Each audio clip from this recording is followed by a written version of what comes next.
Good morning. I'm just waiting.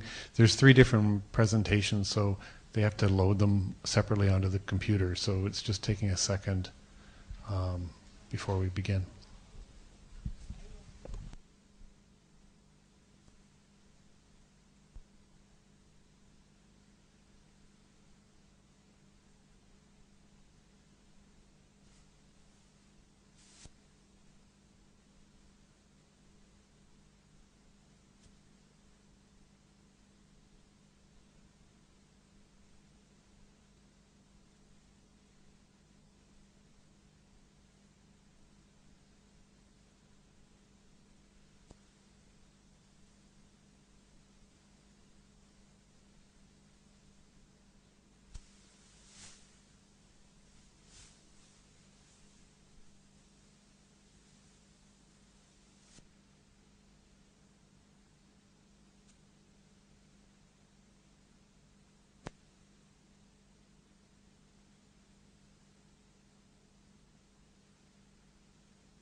Dr. Achmed, may I begin yet? I can start? Thank you. Well, good morning, and thank you for being here this morning.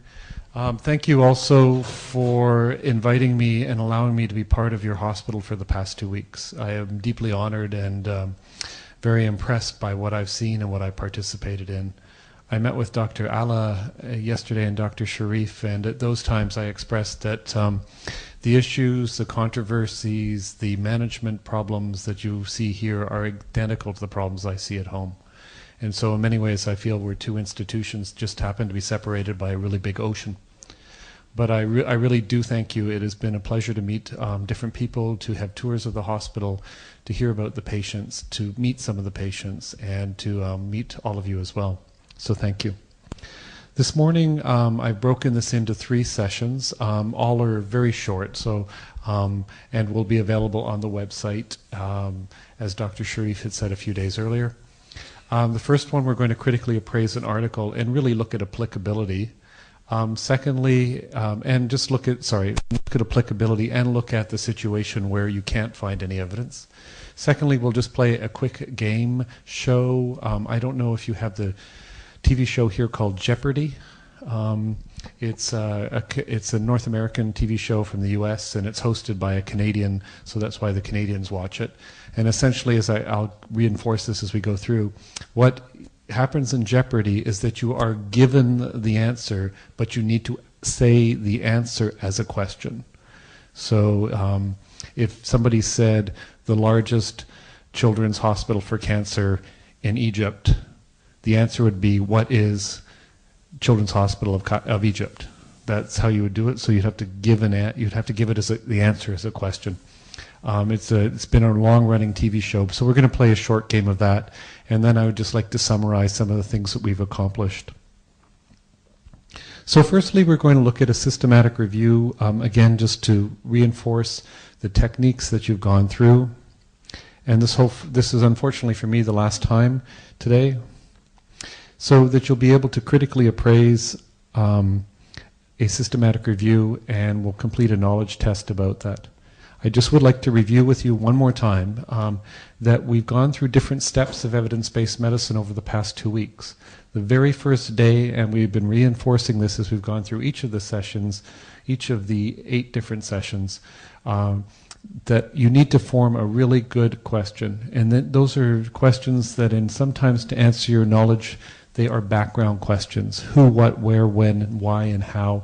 And we use those a lot when we're trying to find out new information about new diseases we don't know or new diagnostic tests. Foreground questions are questions when we're trying to find out information that will help our patients. And we use the PICOS model: the patient, the problem, the population being addressed, the intervention, the comparison intervention, the outcome, and the study type.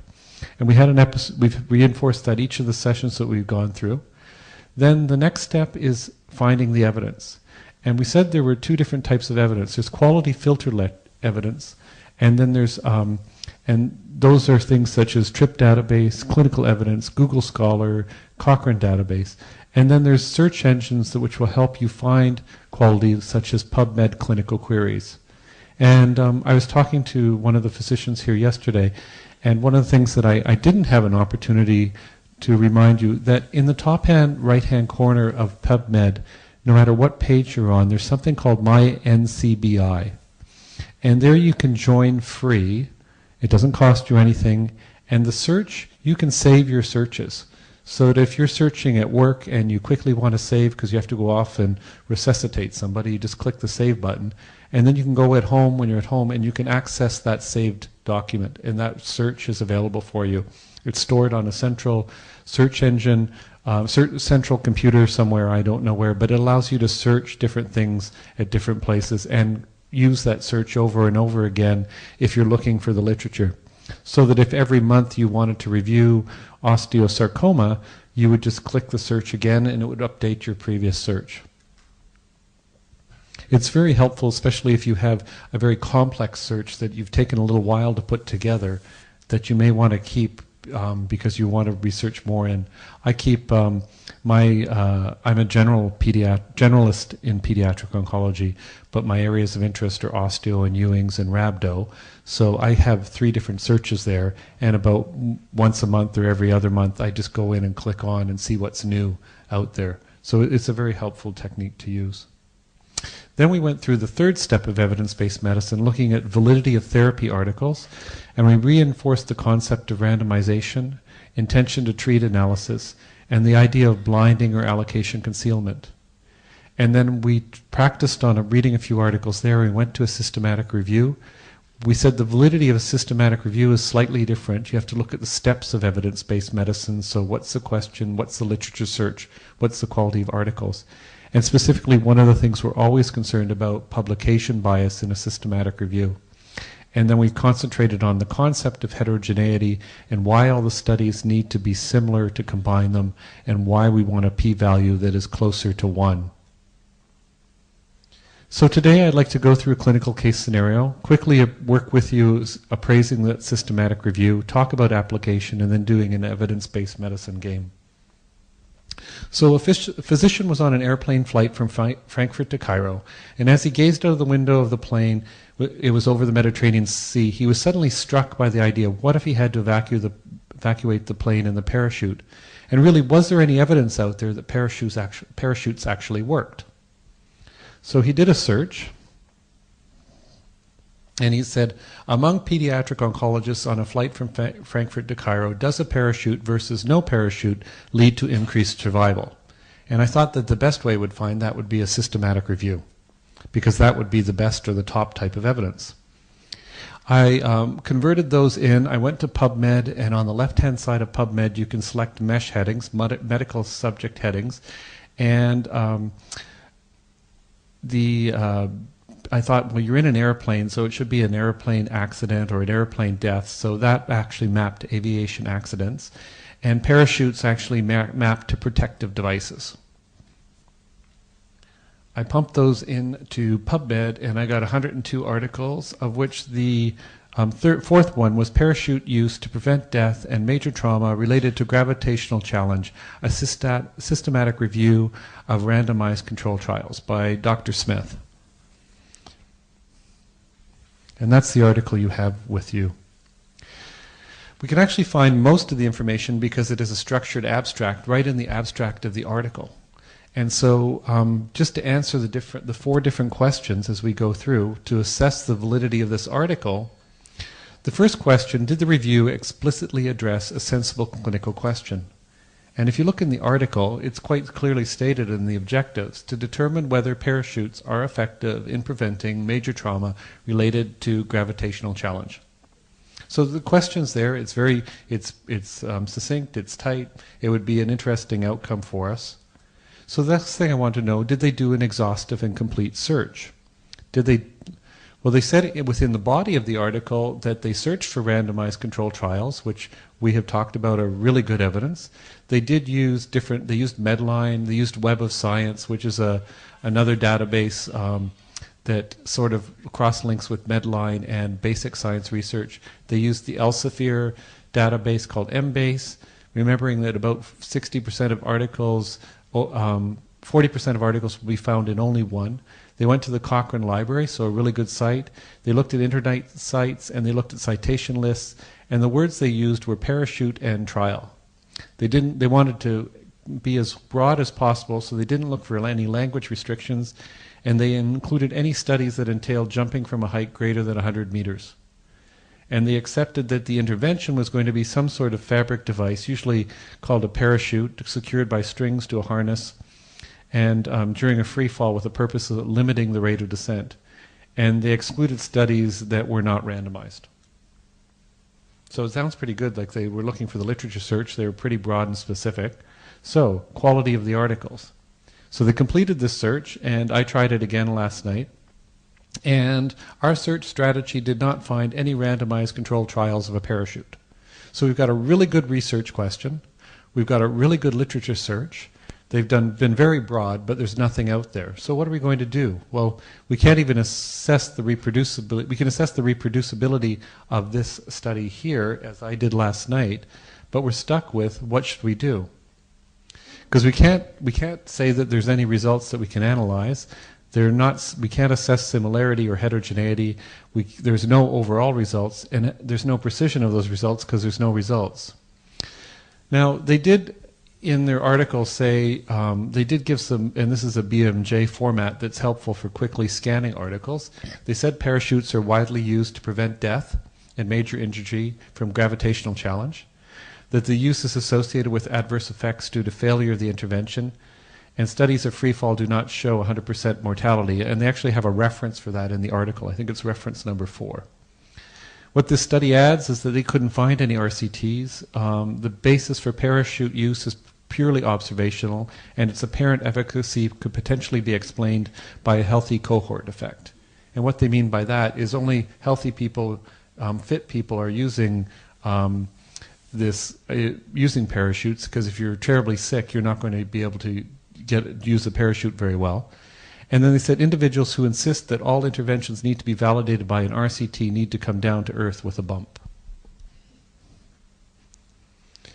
So it was done as a fun document, but the idea is when you're searching, and this is the absurd situation, but when you're searching for information, you're not always going to find evidence out there that's relevant. And people have done work, and the nice thing about a systematic review is that you know somebody has done a search to show there's no evidence. Now, it's totally absurd in this situation because observationally we know if I was going to jump out of an airplane, I'm going to make sure I have a parachute on because my colleagues who I've observed at jumping always had a parachute, and they did much better than I could even suppose people jumping without a parachute. So some of the situations are absurd, but the situation is that many times you're not going to be able to find a lot of evidence, or you're going to find evidence you're going to find evidence that doesn't jive. And that's where evidence-based medicine uses patient preferences, physician preferences, and physician values to incorporate in the management of your patients. The evidence may be very strong, and you'd hopefully be swayed by stronger evidence, but in a lot of situations you're going to have only weak evidence, and you're going to have to make a decision. And people are going to say, well, evidence-based medicine hasn't helped you. Well, it actually has helped you because you have formulated a question, you have searched for the information, and unfortunately there's no information out there. Hopefully that will spur other people on to develop research, and hopefully that's one of the things that I've left with you here, is to keep asking questions, and when you don't find an answer, start to think about how could you design an experiment, how could you design a study, how could you detail what you're observing in that situation. So what I'd like to do now is play Jeopardy. I'll just post the rules first so you know. So in Jeopardy you pick a category. The categories, when you'll see it, will have a point value, and then you get an answer and you have to formulate it as a question. And if you tell us the correct question, you'll win the points that are there. So we're going to play single Jeopardy. And I guess you can't hear that from the... Good scores from each of our contestants. Let's get to work now in Double Jeopardy. See how well they fare in this round with the 2 daily doubles to help them add to their winnings quickly in these categories. Let's take a look. What do we have? We've got work. Okay. So now I got to figure out how to shut that off. Okay. So the headings are questions, study design, searching for the evidence, validity, and results. Would somebody like to start?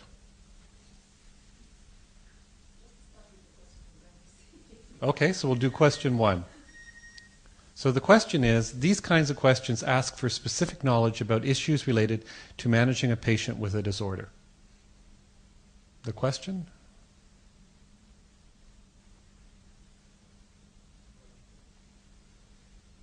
Anybody?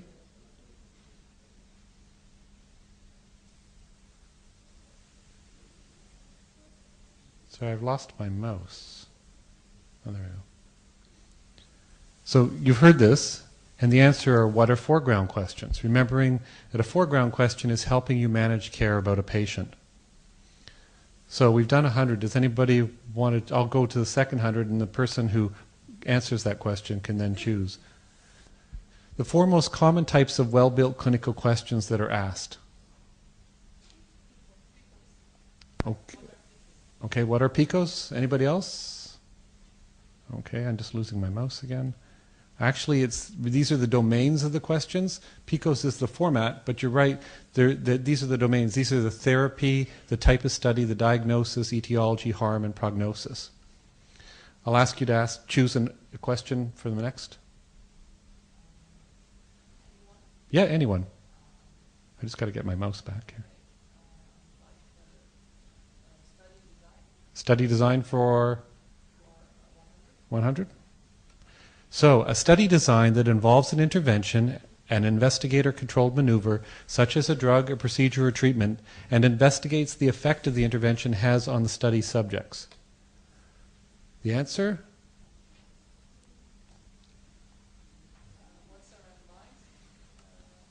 What's in a controlled study? An experimental randomized trial, so that's correct. So you get 100 points. You get to also choose the next question. Study design for 200. This study design attempts to obtain greater statistical power than could be achieved by individual small studies. Anybody? What's meta-analysis? Let's see if that's correct. What is meta-analysis or systematic review? Bonus. You got 200 points. Next. Which question would you like? You can be searching for evidence for 100 points. A collection of databases focusing on clinical trials and systematic reviews. I heard somebody say, what's the Cochrane? Let's see if that's the right answer. And you're right, so you get 100 points. Next question you like, Dr. Samira?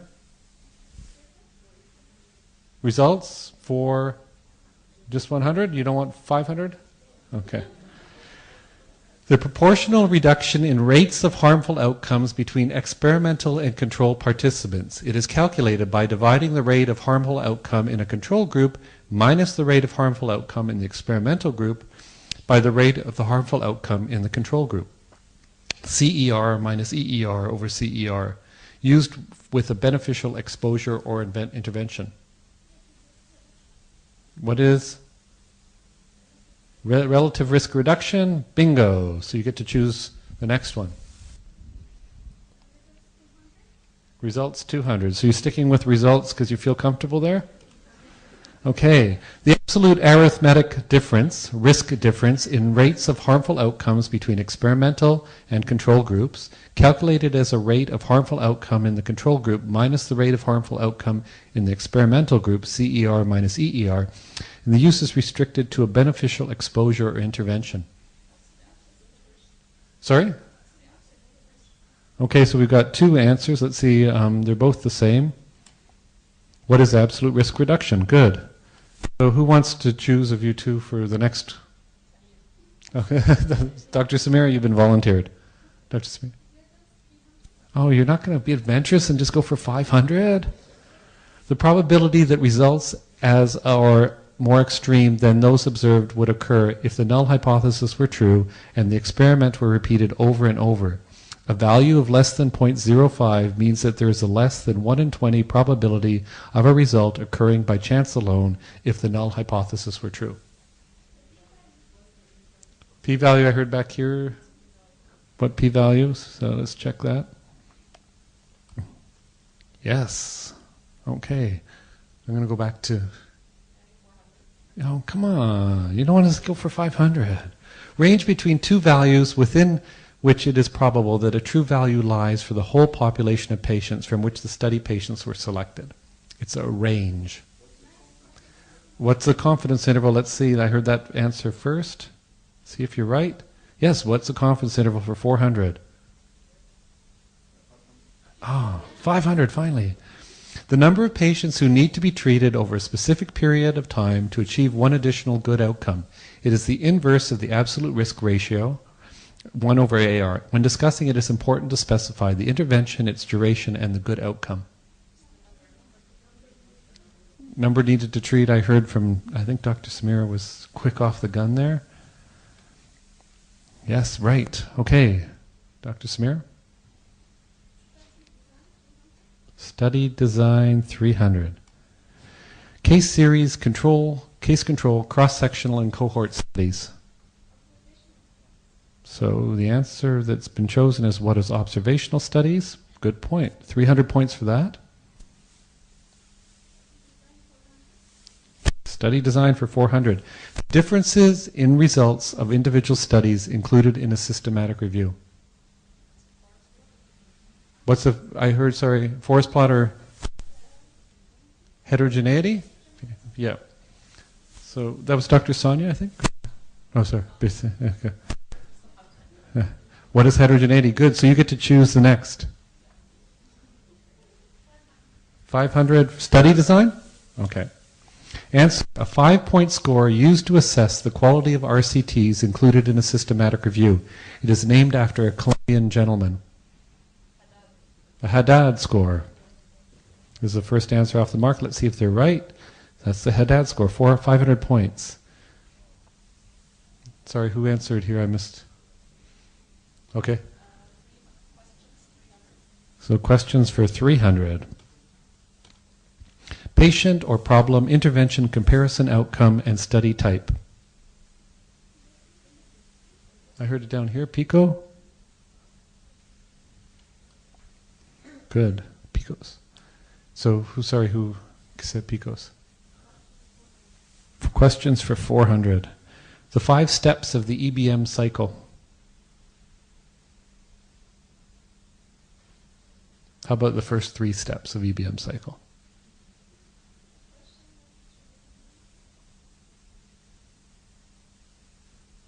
Question, literature review, anybody got the last one?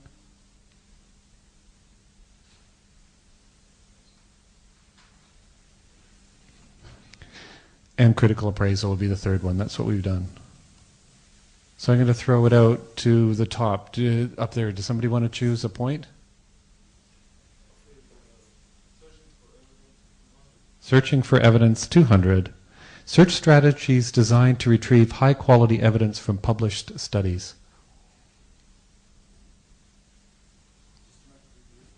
Let's see, systematic. What's a systematic review? What are the EBM filters or clinical queries? Remember, we were talking about the search. I'll give it to you anyways, because I'm in a generous mood. What question would you like next? Searching for evidence, 300. On average, 1 inch of rain is equivalent to how many inches of snow? This is a Canadian question.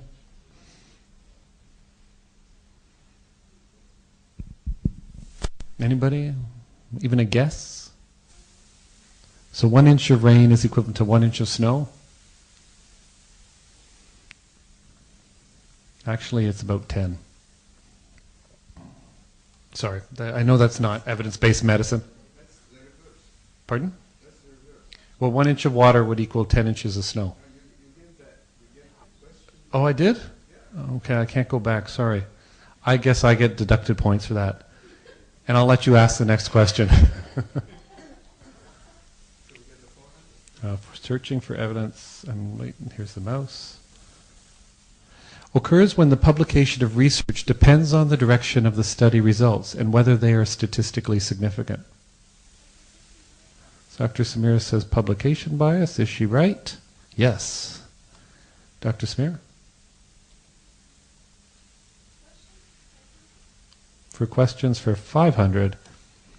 The conscientious, explicit, and judicious use of the current best evidence in making decisions about the care of individual practice. Evidence-based clinical practice requires integration of individual clinical expertise and patient preferences with the best available external clinical evidence from systematic research and the consideration of available resources. What is evidence-based medicine? Yes, that is the answer. So we have validity. Nobody really wants, is that too much statistics or something? Does anybody want 500 searching for the evidence? And then we'll do validity? Okay, let's do that. A medical search engine with emphasis on evidence-based medicine and clinical guidelines and queries, including content from Cochrane and Bandelier. Don't fall over it.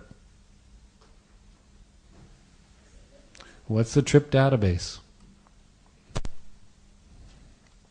And we'll go to validity. Want to start at the bottom and work up? 500. A systematic error in design, conduct, or interpretation of a study that may cause a systematic deviation from the underlying truth. Right. What is bias? 400? We'll just go up the list. A form of measurement bias that occurs when patients whose status on the outcome or endpoint of interest is unknown. Remember the critical appraisal worksheet? Close. Just down the worksheet a tiny bit. Just one question below those. Pardon? So what is follow-up? It's the question where you don't know what's happened to people, and we had to make sure that we kept as many people in the study from the beginning. 300. Patients, clinicians, those who monitor outcomes, judicial assessors of outcomes, data analysis, and those writing the paper are unaware of which patients have been assigned to the experimental or control group. And I heard the answer. If you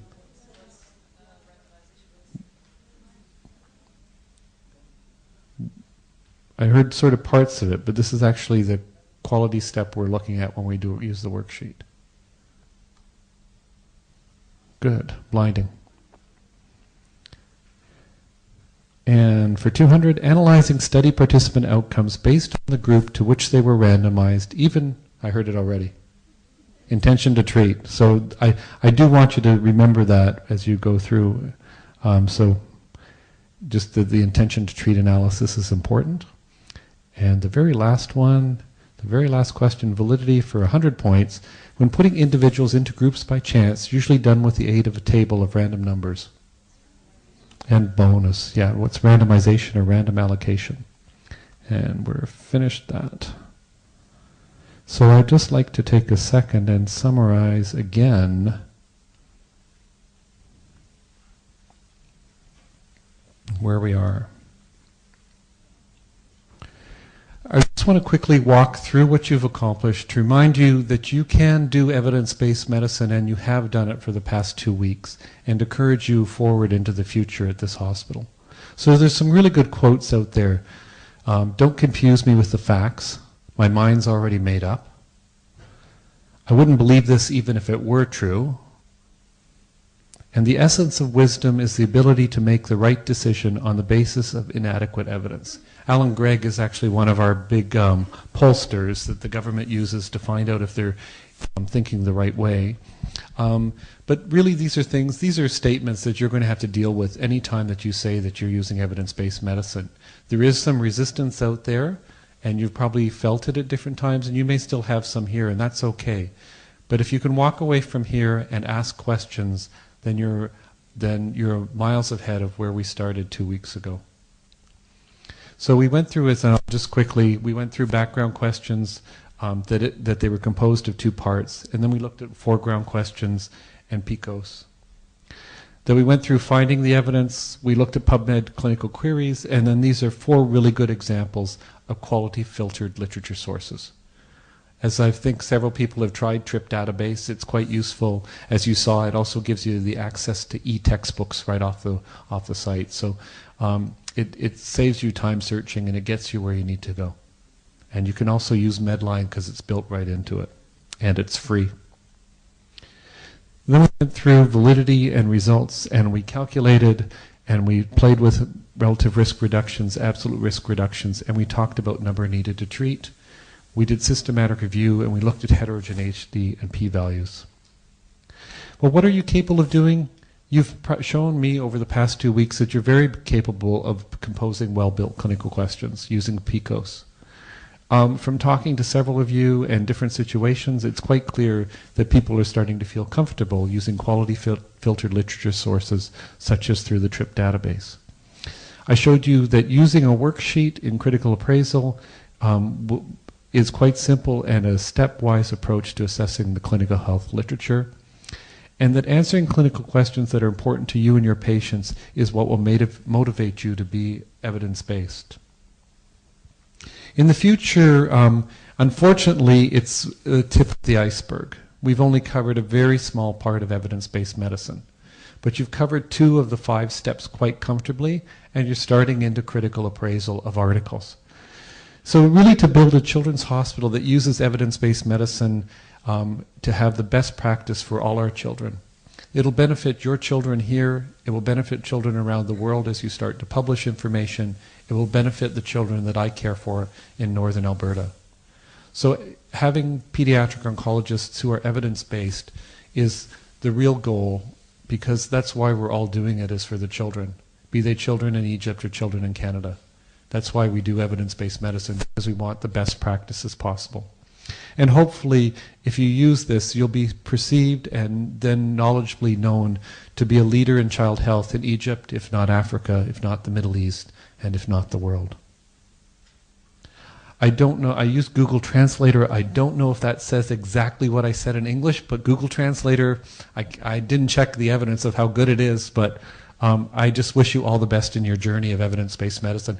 And I thank you so much for inviting me and letting me be part of your hospital for 2 weeks.